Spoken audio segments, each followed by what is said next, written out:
Oke, selamat sore ya, dimanapun kita berada sampai dengan saat ini. Ini saya hanya mau menambahkan pengetahuan dan edukasi buat kita. Bagaimana pentingnya kita memahami penyakit-penyakit yang sepertinya semakin lama bertambah banyak ya. Ditambah lagi dengan angka kematian yang semakin meningkat. Kayaknya umur manusia makin lama makin pendek aja ya. Susah kita menemukan orang-orang yang umurnya bisa di atas 100 tahun ya. Padahal seharusnya bisa ya. Jadi ini saya baca bukunya dari textbook Harrison ya. Approach to the patient with possible cardiovascular disease ya, pendekatan pada pasien-pasien dengan kemungkinan penyakit kardiovaskular ya. Nah, kita lihat dulu seberapa besar masalah yang sekarang sedang kita hadapi ya. Jadi penyakit-penyakit pada jantung dan pembuluh darah itu semakin banyak penyakit dari pikiran, Dok. Nggak usah bilang-bilang, nanti nggak ada yang terima itu ya. Adalah penyakit yang serius pada negara-negara industri ya, dan juga dengan cepat bertambah banyak pada negara-negara yang sedang berkembang ya. Jadi di na na na na ya, dengan umur ya, angka harapan hidup ya, kalau seseorang sudah mengalami penyakit jantung koroner ya, age adjusted death rates untuk penyakit jantung koroner ya, itu sebenarnya sudah menurun dalam 2/3 ya, jumlahnya sudah menurun 2/3 dalam 40 tahun terakhir di Amerika ya. Dan ini karena sudah semakin baiknya identifikasi dan juga mengurangi faktor-faktor risiko ya.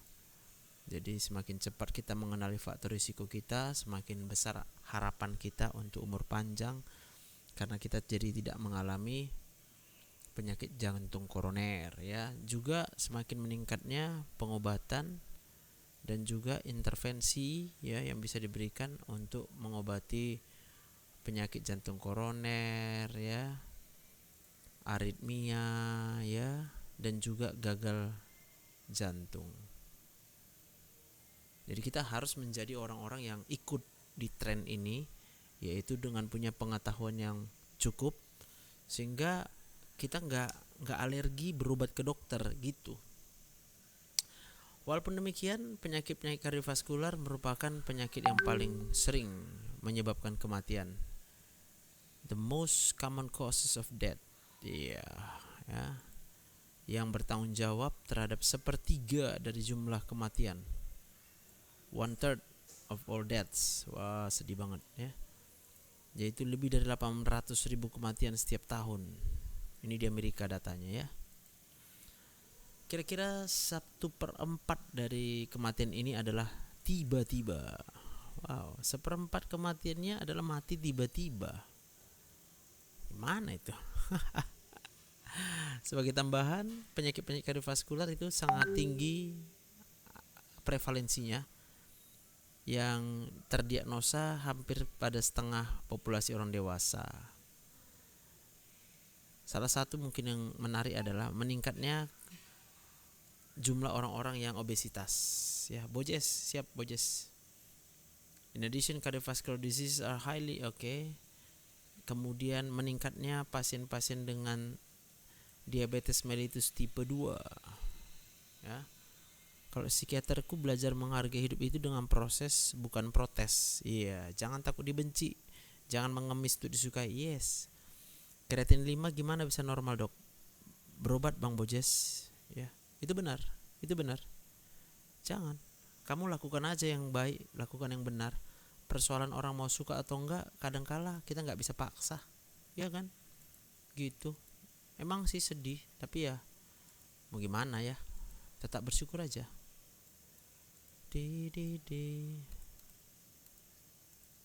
Ya. Diabetes mellitus tipe 2 ya. Itu tadi yang meningkat jumlahnya ya. Ya. dan juga sindrom metabolik ya, meningkat jumlahnya. Yang mana ini adalah faktor-faktor risiko yang penting terjadinya aterosklerosis.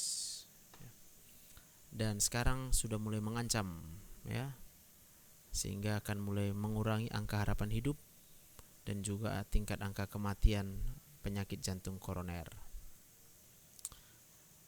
Nah, selama bertahun-tahun penyakit kardiovaskular dipertimbangkan lebih sering ya pada laki-laki dibandingkan pada perempuan. Untuk menetralkan gula, apakah harus terus konsumsi obat? Kalau mau nggak konsumsi obat, menetralkan gula, aku harus tahu berapa kadar gula darahnya, berapa HbA1c-nya. Saya harus tahu, jadi harus saya periksa. Robin Junta. Tapi kalau ditanya bisa. In fact, ya, cardiovascular disease itu merupakan ya, penyebab kematian ya pada laki-laki dan perempuan ya. Sebagai tambahan, walaupun jumlah kematian yang disebabkan oleh penyakit kardiovaskular sudah menurun dalam dekade terakhir pada laki-laki ya, pada laki-laki menurun dia ya. Oh gitu ya. The absolute number of deaths secondary to cardiovascular disease has declined over the past decades in men. Pada laki-laki berkurang. Jangan-jangan laki-laki ini tambah kejam ini ya. Ya kok laki-laki jahat ya kan. Dia gak ada mendam-mendam perasaan itu. Wah, dihajarnya aja itu istrinya ya. Kacau. Makanya dia sehat. Istrinya yang tambah sakit. Maka dibilang this number ya has actually risen in women. Ya. Harusnya laki-laki lebih banyak kena penyakit kardiovaskular dan mati. Ini malah sebaliknya. Yang perempuan seharusnya nggak mudah lah untuk kena kardiovaskular, malah perempuan yang lebih banyak menderita kardiovaskular sekarang ya. Jadi faktor-faktor pada perempuan itu adalah faktor inflamasi, obesitas ya, kegemukan ya, kemudian DM tipe 2 itu juga bahaya ya. Kemudian metabolic syndrome ya, itu bahaya ya.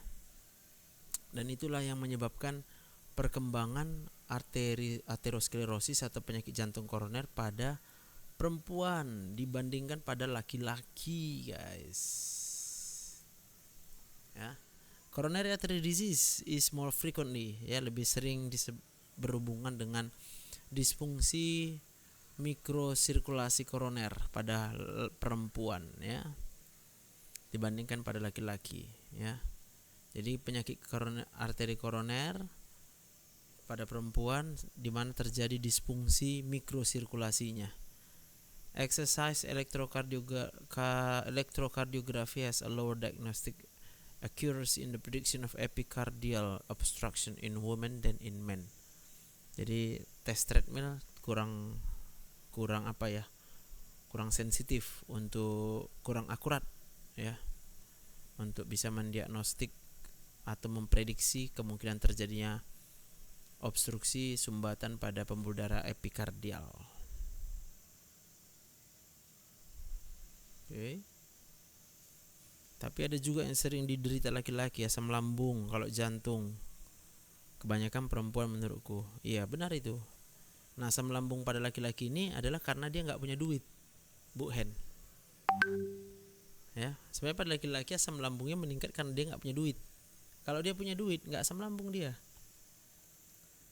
Karena yang pertama, kalau dia punya duit, dia bisa ke kedai tuak, dia bisa minum alkohol, dia bisa merokok, sampai dia bisa selingkuh. Jadi kalau ada laki-laki yang selingkuh itu karena sakit asam lambung, tapi dia punya duit, lalu terobati dengan pelakor. Sederhana aja.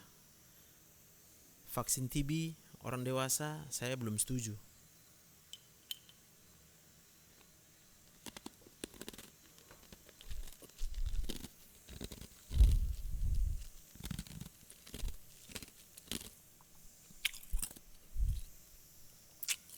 Tipes ring kambuh. karena asam lambung. Bu Damiati, coba perhatikan, jangan-jangan tipesnya sering kambuh karena sering dimarahin sama istri. Ya.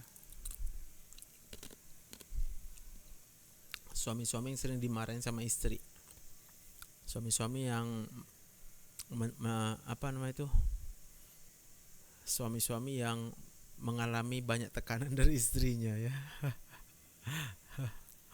Dok, tentang autoimun rheumatoid arthritis, PITA-KS. Intinya dipengaruhi hormon stres ya. Sering gak dapat job kok dok. Iya ya kan. Pelakor kalau nggak ditanggapi tidak akan terjadi selingkuh kok dok. Pelakor nggak ditanggapi. Iya, kenapa ditanggapi? Karena suami yang stres ketemu pelakor, stresnya jadi sembuh. Suami yang lagi stres ketemu sama pelakor, stresnya sembuh. Pelakor mau karena ada duit suaminya, maka kuncinya duit gitu. Melenceng mau nanya tentang asam urat 6,7 tapi jari-jari tangan bengkak. Harus minum obat JKV. Ya. Makanya bersyukurlah kalau suami masih sakit asam lambung. Gak bisa kemana-mana dia itu. Jadi kalau udah suami sakit asam lambung, dihibur aja. Dihibur. Kalau makin gak kita hibur, nanti makin stres dia. Suami kalau ada duit, ada niat jadi selingkuh, udah biasa dok. Ya itu dia. Makanya kita bilang, kalau ada suami yang sakit asam lambung, karena dia gak ada duit. Karena kalau ada duitnya, yang pertama dia bisa nongkrong. Karena waktu nongkrong asam lambungnya sehat. Yang kedua, pelakor mendekat. Kalau ada duit, iya, dia mah nggak sadar, dia hanya berpikir ya udahlah kok tiba-tiba enak perasaanku dekat dengan sang pelakor, iya kan, lanjutlah katanya. Orang ada duit, iya kan. Ada seru ya. Bagian perut sebelah kiri agak sakit dan sering bersendawa. Shoes clean ya. Coba berobat dulu ya. Itu karena kecemasan sih sebenarnya. Sekarang nggak ada duit, sering karena aslam dan tipes, betul banget. Nah, coba kalau Dr. Joseph pasti bener lah ya. Kembali lagi ke hati yang gembira adalah obat. Yes, benar banget. Ponten 100. Na na na na na na na na na na na na na na na na. Di. Oke.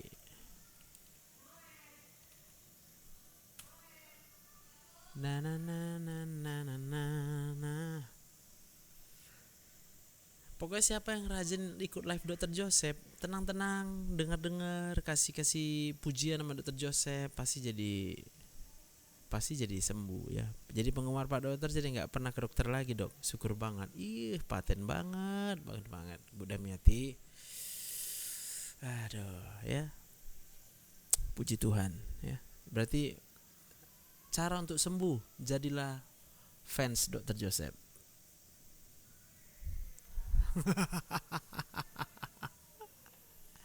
Ya kan? Roflix, saya pernah di MRI mesenteric adenitis, lalu saya tes darah 3 bulan selanjutnya. Betul dok, dokter nggak laku. Iya. Masalahnya awak jadi fans sebagai dokter aja jadi nggak laku aku. Padahal awak dokter. Aduh ya, oke, kita lanjut ya. Modal kuota aja ya Kak Dam. Gatal kepala membacanya udah. Makin ditambah lagi sama Kak Nur. Bisa sembuh modal kuota. Tengok aja live Dr. Joseph katanya. Jadi pasien aja kewalahan dok. Jadi fans jadi nambah aslam dok. Iya, awak yang aslam. Dr. Joseph lah yang aslam kalau cuma jadi fans aja semua. Besok-besok dibilang istri awak, udahlah gak usah call live lagi. Entah ngapain pun call live katanya. Oke, kita lihat perjalanan penyakitnya ya. Pada orang-orang sakit jantung ini ya, itu aman kah dok? Saya sering khawatir apa itu yang bikin saya sering merasa sakit dan gak bahagia. Roflix. Ya, kalau mesenteric adenitis dipastikan aja lagi, mana tahu memang itu penyebabnya ya. Banyak dapat TF nggak aslam dok. Makanya ini yang TF nggak ada, ya kan? Semua pada nanya udah pergi. Makasih ya dok, nanya pergi. Makasih ya dok katanya. Udah dibantuin pun dipikirkan penyakitnya, dia cuma pergi aja. Padahal dokter Joseph mikir itu, ya kan? Dok, aku ini kayak gini kenapa dok? Awak mau berpikir untuk dia pergi aja. Ya, semua orang udah percaya sama dokter, makanya masih banyak yang sakit dok. Ya itu dia. Tapi tetap juga jadi nggak mau ke dokter dia kak. Itu persoalannya, ya kan? Upah dokter besar di surga. Kalau itu aku percaya Bu Hen. Gak usah ibu bilang pun aku udah tahu itu. Tapi janganlah ibu lupakan pula. Apa di dunia dokter nggak perlu duit? Ya kan? Betul nggak Bu Hen? Kalau upah kita pasti besar di surga, kita percayalah. Tapi apa selama di dunia kita nggak perlu duit? Cantik shop. Selamat siang, salam sehat, salam bahagia. Amin. Haleluya ya. Iya. Perasaan banget aku dok. Tenang. Dokter Joseph pun percayanya ya. Jadi mana tahu kita memang nggak punya duit, ikuti aja live-ku. Ya, tapi jangan banyak mengeluh. Kalau terlalu banyak dia mengeluh, yang terjadi aku jadi stres, kan? Kecuali kita mengeluh sebagai pasien. Jadi kalau kita bukan pasien, jangan terlalu banyak keluhannya. Tugas kita yang mengikuti ini adalah membagikan live ini sebanyak-banyaknya. Ini 48 yang menonton tapi baginya cuma 3 ini ya. Lalu ada 48 yang menonton tapi yang tap layarnya baru 6.400. Nah dari situ. Jadi kalau kita mau supaya live ini akan semakin berkembang, kita bisa sembuh ya. Jadi pasien aja dimarahin kalau ngeluh. Aslam itu makannya bagus 2 jam sekali enggak? Enggak Kak Tiai. Makan 2 jam sekali itu bahaya. Ya, karena akan terjadi obesitas, akan terjadi sindrom metabolik. Dah, 2 itu aja. Akibat dari makan 2 jam sekali terjadi obesitas dan metabolic syndrome.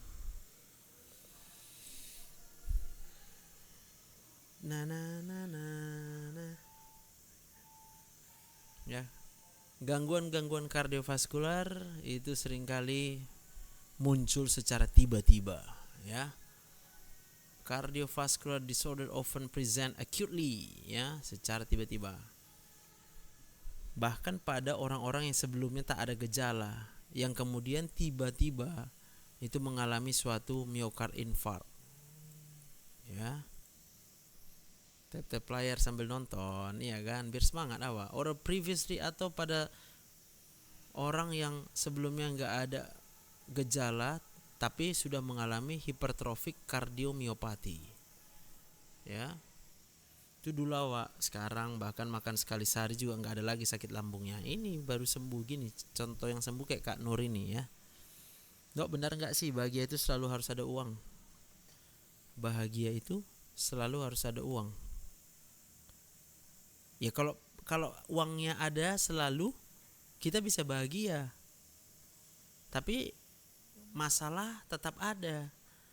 Nah, kalau misalnya masalahnya ini muncul, kadang-kala walau ada uang pun kita nggak bahagia. Benar nggak?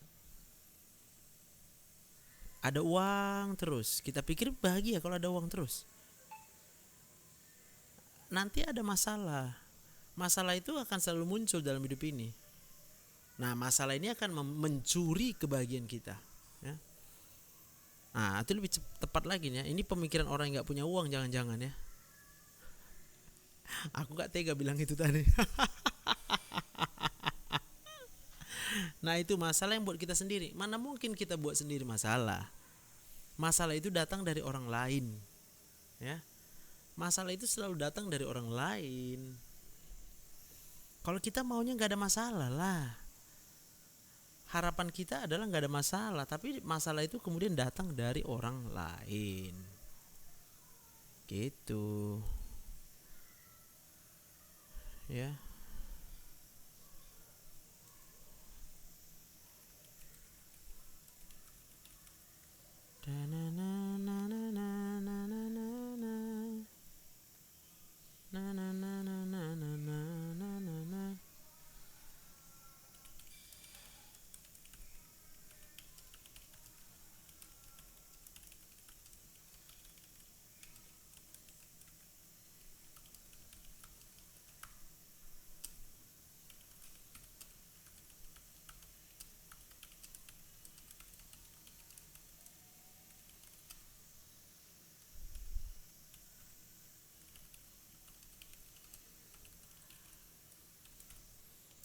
Ya, tapi kalau kita percaya Tuhan, ya kan?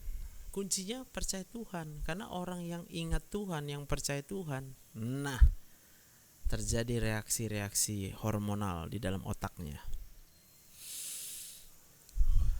Ya, orang yang percaya Tuhan, bagi dia mau seberapa besar pun masalah, dia percaya bagi Tuhan tidak ada yang mustahil.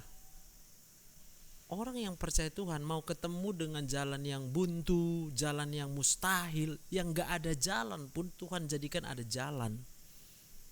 Itu Tuhan. Ya. Itu.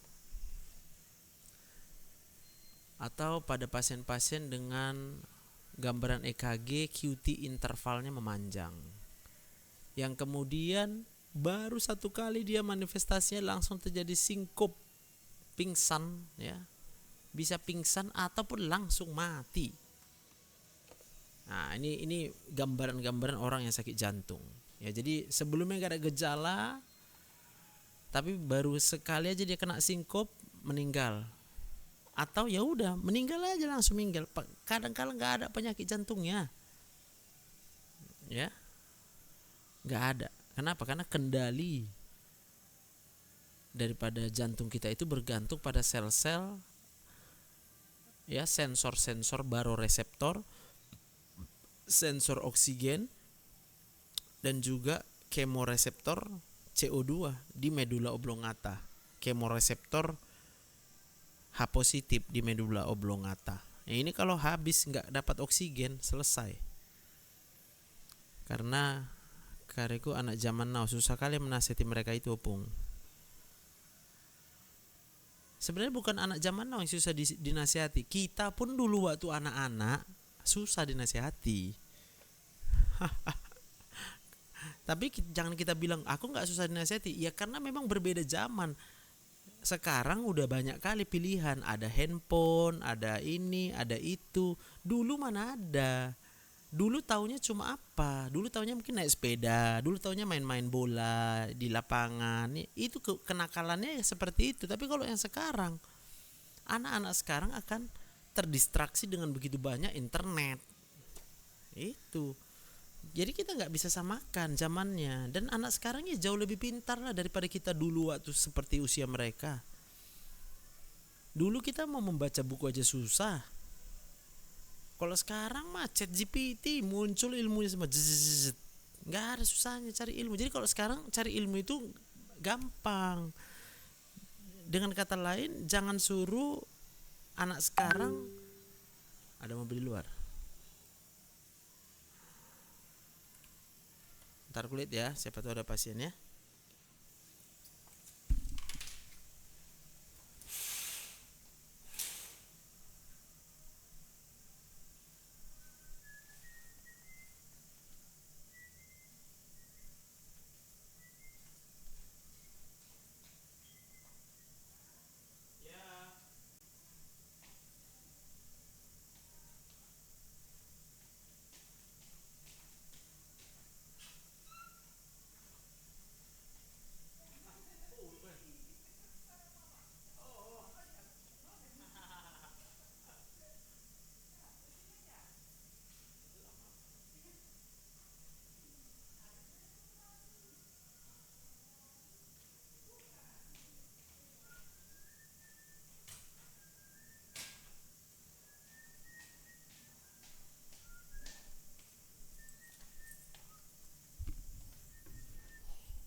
Saat kita berdoa kita dapat damai. Iyalah, biarpun masalah itu tetap ada. Iya, cek ada di ChatGPT. Apa yang terjadi pada otak manusia ketika mengingat Tuhan?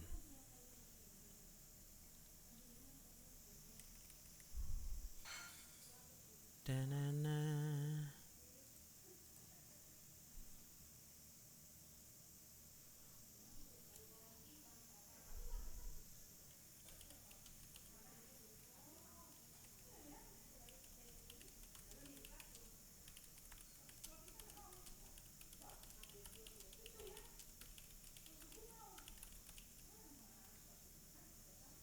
Na na na. Ya, jadi sederhana aja ya. Walaupun demikian kita, yes, makin share kita kalau selalu diingatkan sama dokter kita yang baik hati ini. Amin Bu Hen ya. Walaupun demikian, the alert physician. Jadi ini kuncinya, alert physician. Jadi dokter yang peka, dokter yang sensitif, dokter yang paham ya, bisa mengenali pasien-pasien yang punya risiko terhadap komplikasi ini. Jadi berobat ke dokter itu kadangkala pun kita belum sakit, tapi kita bisa dilihat oleh dokter. Oh iya ini, aduh kamu nih harus jaga ini ya. Karena dokter yang mengenali faktor risiko terhadap pasien long before, jauh sebelum mereka mengalami penyakit. Dan seringkali bisa dilakukan tindakan-tindakan untuk mencegah ya. Take measures to prevent their occurrence. Ya, itu pentingnya berobat sama dokter. Jangan anti sama dokter. Kalau kita anti sama dokter mah rugi lah. Lu siapa lagi yang bisa nolongin kita ya? Ya kalau ada satu dokter gagal, ya pindah dokter lain, kan masih ada. Dokter kedua gagal, dokter tiga. Masih gagal juga dokter 4. Dokter 5. Ya. Keramahan dokter Johannes. Belum minum obat udah sehat loh. Iya. Karena kontak dengan dokter itu nggak bisa dipungkiri. Itu punya efek hormonal. Maka saya bilang kalau kita cuma nanya-nanya kadang di sini gak sembuh, ya langsung di sini baru bisa sembuh, karena harus percaya sama saya sebagai dokter. Sebagai contoh, seorang pasien dengan acute myocardial infarct sebenarnya sudah memiliki banyak faktor risiko aterosklerosis selama bertahun-tahun. Dan masih ada lagi dokter di atas segala dokter. Iya memang betul. Tapi seringkali kita harus diingatkan bahwa ada dokter di atas segala dokter. Siapa yang ngingatin kita ada dokter di atas segala dokter kalau bukan dokter? Kadang-kadang yang ngingatin juga mungkin hamba Tuhan, tapi sama hamba Tuhan pun kita gak percaya. Jadi hal yang paling tragis itu adalah ketika kita hidup tapi gak ada orang yang bisa kita percaya. Hamba Tuhan gak bisa dipercaya, dokter gak bisa dipercayanya, teman gak bisa dipercayanya. Kemana kameraku ini? Iya kan? Itu dia.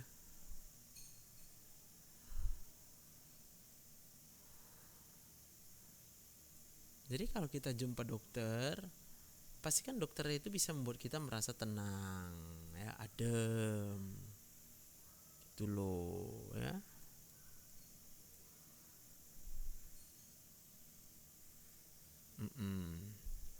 Contoh kalau kayak gini nih ya, kan saya dokter. Siapa yang rajin nontonin saya 45 orang ini pasti sekarang merasa tenang. Anda akan merasa baik-baik saja. Seakan-akan seolah-olah sedang bertemu dengan dokter. Udah. Jadi tunjukkan apresiasinya. Kadang-kadang kita jadi orang yang tak tahu berterima kasih. Udah enak, udah pergi aja. Tap-tap layarnya enggak, bilang makasih enggak. Cuma mengeluh dan mengeluh dan mengeluh. Mengeluh itu nggak membuat sesuatu yang baik dalam hidup ini. Percayalah sama aku. Mengeluh itu harusnya hanya sebagai sumber informasi untuk kami para dokter. Karena dari keluhan itu saya bisa menganalisa apa masalahnya. Analisa ini nggak bisa digantikan. Ini hanya bisa dilakukan oleh dokter. Ya, sehingga tadi kalau kita udah mengetahui faktor-faktor risiko apa saja untuk kita bisa mencegah supaya dia tidak sampai terjadi penyakit. Jadi kita bisa mencegah seseorang itu mati. Ya, siap Bu Hen. Dan sadari bahwa kita itu masih gampang lupa, ya. Sementara kami aja juga sebagai dokter, sebagai dosen, kita harus belajar tiap hari, ya. Inilah yang saya lakukan, ya udah. Saya rekamlah supaya sekalian belajar, ya kan. Sama halnya dengan pasien-pasien dengan hypertrophic cardiomyopathy. Ya. May have had a heart murmur. Bisa aja udah ada murmur jantungnya, udah ada bising di jantungnya itu. Nggak tahu dia, orang nggak pernah periksa ke dokter. Hanya dokter yang bisa memeriksa murmur. Ya, diletakkan stetoskopnya. Jadi kalau kita udah pernah diletakkan dokter stetoskop di dada kita, udah aman itu. Ya, ini stetoskop. Nih. Kalau udah pernah ini diletakkan dokter sama kita, udah percayailah dokter. Karena kalau nggak kita percayai, dengar dulu jantungku normal nggak?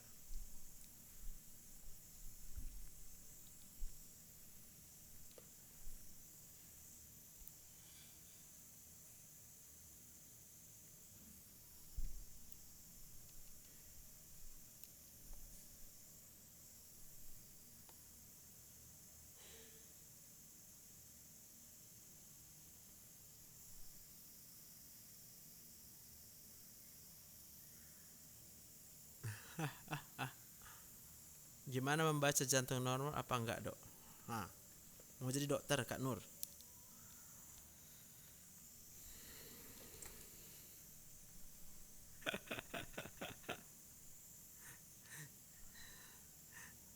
Ya. Jantung itu juga penyakit keturunan ya, Dok. Ya iya.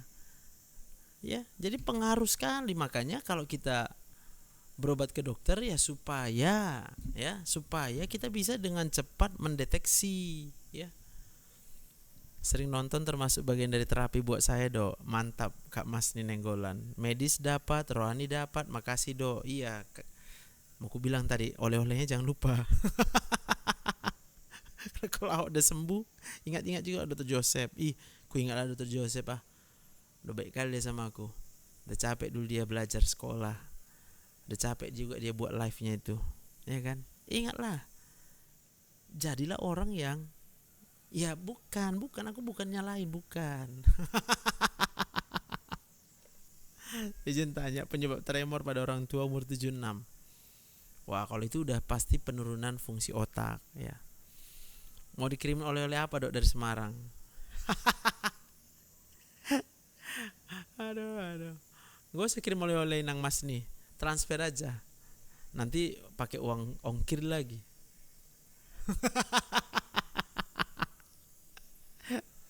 Aduh. Bisa sembuh Kak, Dok? Bisa lah, Kak Vera Tambun. Salah satu kunci utama supaya kita sembuh adalah kita percaya bisa sembuh. Yang kedua, berobatlah kepada dokter yang percaya bisa sembuh. Itu caranya. Kalau kita nggak percaya, sampai kapanpun nggak akan sembuh-sembuh. Ya. Mentahannya aja ditransfer. Ada. These findings could have led to an echocardiographic examination. Ya, jadi kalau udah kita jumpai ada bising di jantungnya, kita sarankanlah dia untuk pemeriksaan ekokardiografi, ya. Kemudian kita akan mengenali kondisinya, lalu kita tentukan obat apa yang cocok. Jauh sebelum, ya, long before the occurrence of a serious manifestation, jauh sebelum terjadi manifestasi penyakit yang serius. Serius ya, Inang Mas nih ya. Wah, tunggu ya. Biar semangat aku. Jadi pasien-pasien dengan gangguan katup jantung, ya, valvular heart disease, ataupun mungkin suatu keadaan yang idiopathic dilated cardiomyopathy, ya. Jadi memang sudah terjadi gangguan otot jantungnya yang terdilatasi karena penyebab yang idiopatik, nggak diketahui penyebabnya. Oh, ada mobil juga di luar. Semangat, ntar ya, mana tuh ada pasien kita ya.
Oke, kita tutup live dulu ya.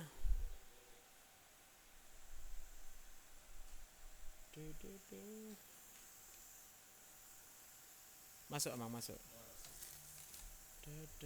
Horas. Horas lah yang dari gua. Horas. Siap. Jauh-jauh orang Ciparan. Sudah lu jago juga. Molo di dalam Tuhan. Iya. Itu ada dokter Rido, dokter Jupiter Sumarani. Oh, yang bekas apa? Yang di Elit Sadikin, Bandung. Dia spesialis apa dia? Di Ali Sadikin dia. Oh, disadikin.